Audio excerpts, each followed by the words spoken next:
Ah, yes, the sophomore slump. We hear about it all the time with artists. Everybody always says, oh, their first album was great, but man, they really didn't do too well on the second one. What about 5 great sophomore albums? We're going to talk about it coming right up. But first, make sure that you are subscribed to the channel. Also, hit the notification bell down below so you're notified when we have a brand new video for you every week. Let's dig into those 5 awesome sophomore records. So some of these are going to seem fairly obvious, some of them not so much, some of them you may not have even heard, but these are 5 that I think really defy the odds as far as the ability to kick out that second record and really have it be awesome. Make sure too that you leave comments below. Maybe you hate some of these records, maybe you love some of these. What did I leave out? There's a million awesome second records, and I'd rather talk about that than talk about second albums that suck. So let's get into it. The first one that I have up is Motley Crue, Shout at the Devil. I think this is a fantastic second record for Motley Crue. Certainly not their best record, but everything about this is what a second record should be. It's a step forward from what they were doing on the first album, Too Fast for Love.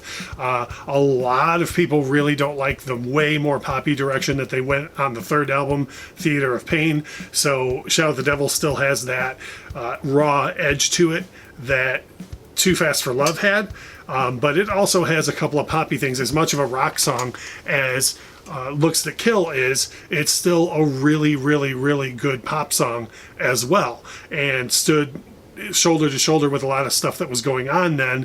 Like Judas Priest had some more their radio friendly songs at the time, Def Leppard and so on, and I feel like even the title track and Looks to Kill were the type of songs that could really get in there with it, and I think it helped put Motley Crue on the map.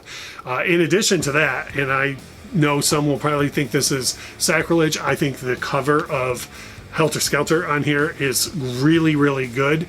It certainly plays in with the whole theme because we were in that satanic panic of the early 80s, and the Charles Manson case, it still had a lot of coverage, and so I would assume that that's why it's included on the record, but it fits right in. I think it's a really underrated Beatles cover as well. Again, I know I can hear, save it for the comments. I'm certain that some people think it's sacrilege, but I really like the cover, and I think it's a fantastic second effort from Motley Crue.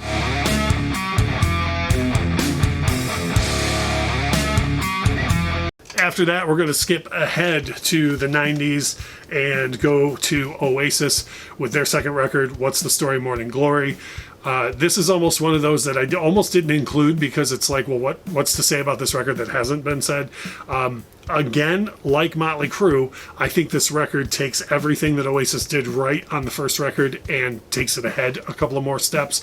But for me, there are songs on here that most people don't know. I mean, the singles were ridiculous on here. Wonderwall, Don't Look Back in Anger, Champagne Supernova.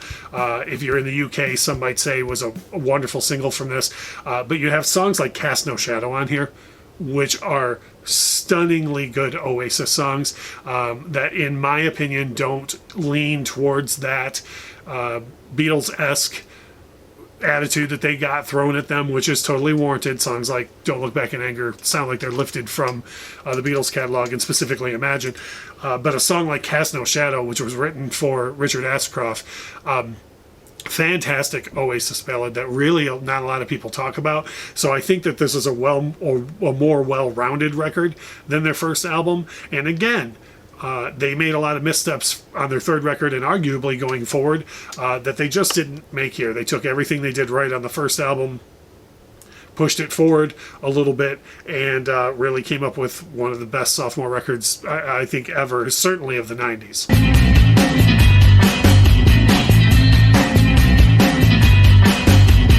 Coming up next, this one's a little out of left field, but I'm hoping a lot of people know this. We're going to talk a little bit about the second effort from Leon Bridges. Leon Bridges had his first record come out, and I don't say this in an insulting way at all, but the first Leon Bridges record was almost a carbon copy of a Sam Cooke style blues and R&B and pop. And again, that's not an insult, but I was left feeling a lot with it like, oh, I wish there was more here. I wish that this wasn't just something that I could put on a Sam Cooke record and get as well. And Leon delivered in a big way with his second record. It's called Good Thing. This album has a lot of what was on the first record, that Sam Cooke style R&B and pop, but pushes it way further than that. Right from the top, the record kicks in and lets you know that things are going to be a little more upbeat. With the title track on it. After that, you go to Bad News. I'm so sorry. Bad News is the second track on it. That's the one that takes an upswing. But the first track on the record, The Bet Ain't Worth the Hand, is really one that lets you know that he's going to take that soul style and make it his own. And then you had the song Beyond, was a fairly big radio hit off of this record.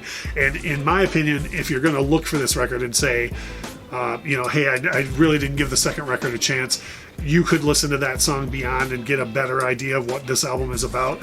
But personally, I think this is a fantastic sophomore record. I can't wait to hear more from Leon Bridges as far as his own personal records go out. I know he does a lot of collaborations and whatnot, but I can't wait to hear what the next thing he's going to do is. I think that Good Thing by Leon Bridges is, so far as I can tell, a really underrated sophomore record that more people should be talking about.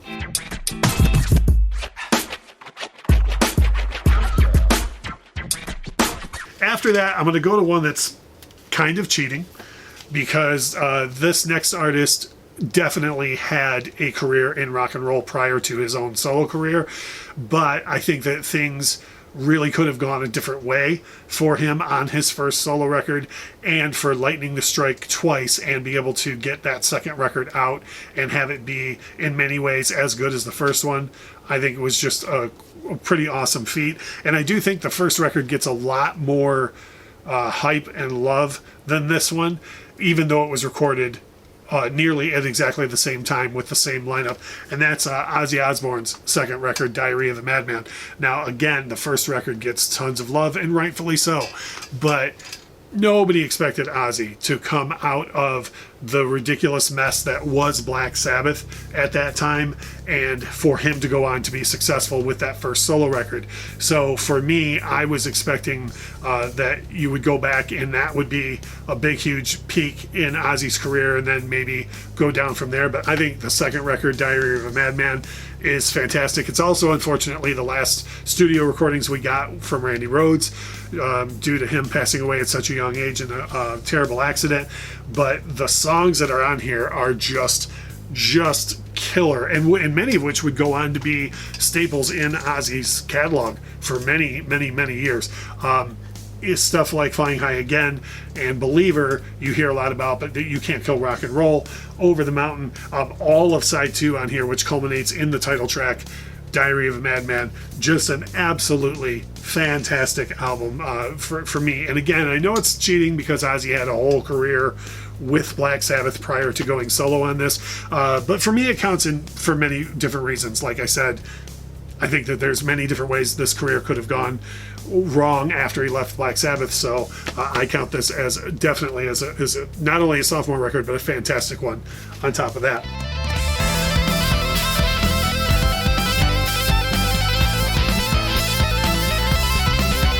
The last one I'm going to feature, we're going to shift back to the 90s, and again, in that era, I think there are so many bands who definitely hit that sophomore slump, and for me, Pearl Jam did not. I think Pearl Jam Versus is stunningly good. Honestly, and this might light up the comment section, but I think Pearl Jam Versus might be the single greatest sophomore record ever recorded. For everything, I'm taking into account everything, not just the record, but the time that it was recorded, how many different bands came out at that time, the way that Pearl Jam came about as a band. Nobody knew, again, like Ozzy, lightning struck once, maybe it wouldn't strike a second time.